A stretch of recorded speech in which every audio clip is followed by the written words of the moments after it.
Yesterday we talked about how so often it is easy to kind of neglect the push for character change, the push to incorporate more integrity into my life because we feel that it would bring about a loss of freedom. But the reality of the situation is the opposite. The more I surrender to the rules of the more I allow my behavior to be dictated by who God is, what He has done in my life, and therefore what I want to do in return for others and for God, the more I will be free to truly be able to be in charge of my own actions, to be able to do the things that I want to do, the more I will be free to have true emotion, to love well, to do all of these things. Well, that is a great starting point for the week, but as we go through, I want to bring us into focus on who the character of God is that we're trying to image, right? So if we are trying to image God, then by doing that, by seeing Him, by coming to know Him, we will better understand the love of an individual who so powerfully we are seeking after, right? Because in that last of the Beatitudes that we covered this week, blessed are the pure in heart, for they will see God. What benefit is that if we don't truly understand the complexity and the beauty and the power of the nature of who God is, who He is? And the venerable Matthew Henry, in his commentary on the Beatitudes, says this: "Here is the most comprehensive comfort of the blessed. They shall see God. It is the perfection of the soul's happiness to see God.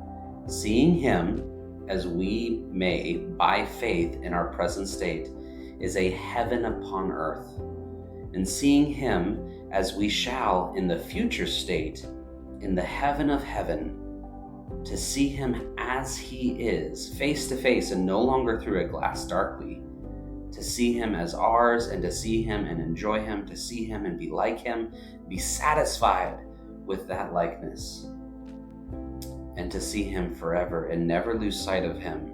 This is heaven's happiness. The happiness of seeing God is promised to those, and those only, who are pure in heart. None but the pure are capable of seeing God, nor would it be a felicity to the impure.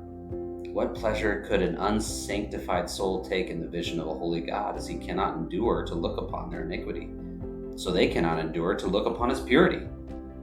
Nor shall any unclean thing enter into the New Jerusalem. But all that are pure in heart, all that are truly sanctified, have desires wrought in them, which nothing but the sight of God will sanctify, and divine grace will not leave those desires unsatisfied."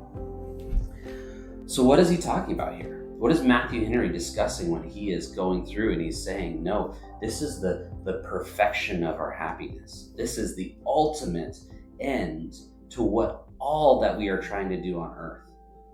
Well, it is to say that as we pursue God, as we come forward and try to be like Him and mirror Him and image Him, we do so knowing that the more we understand God, the more we will fall in love with Him. And the more we fall in love with Him, the more we will seek to understand Him.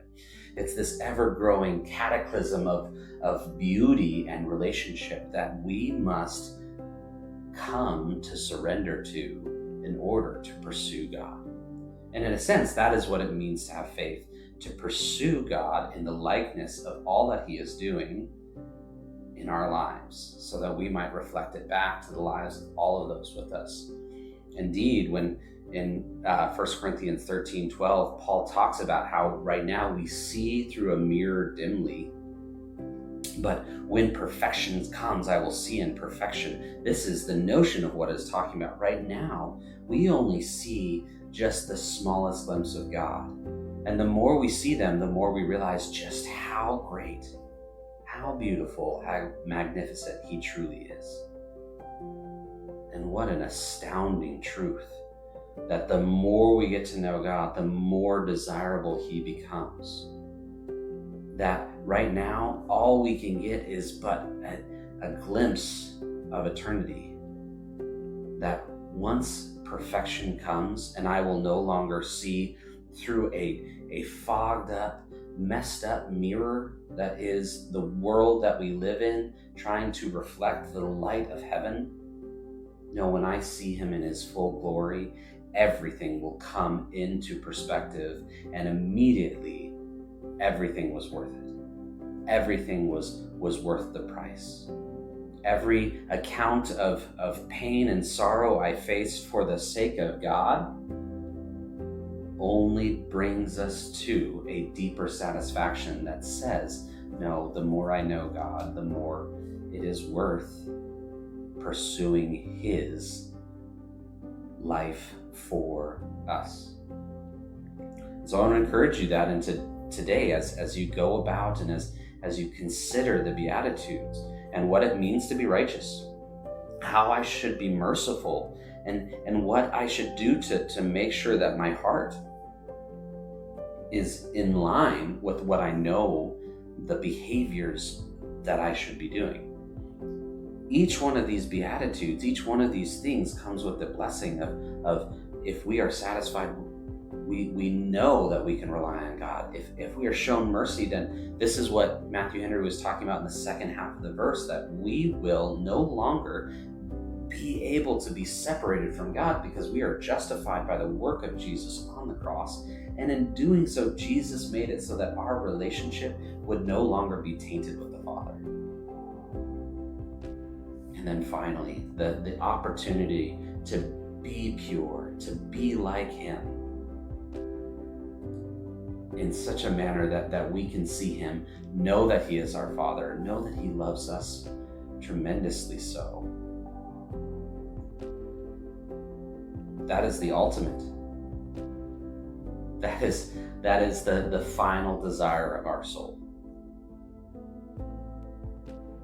And what a powerful truth that is, that I even struggle to comprehend, because I live in that imperfect world where my flesh and my desires aren't all in line. I know that my heart is not perfectly pure, but by Jesus's work it is made so. I can rely on him. And in doing so, we all, through your day, through your week, can rely on Jesus to perfect us, to bring us to not only a state of righteousness, not only a state of mercy, not only a state of purity, but a state of constant relationship with him. And that is the greatest definition of heaven that we can hold on to. Constant, unfettered access to God, that we might love him finally without anything in the way.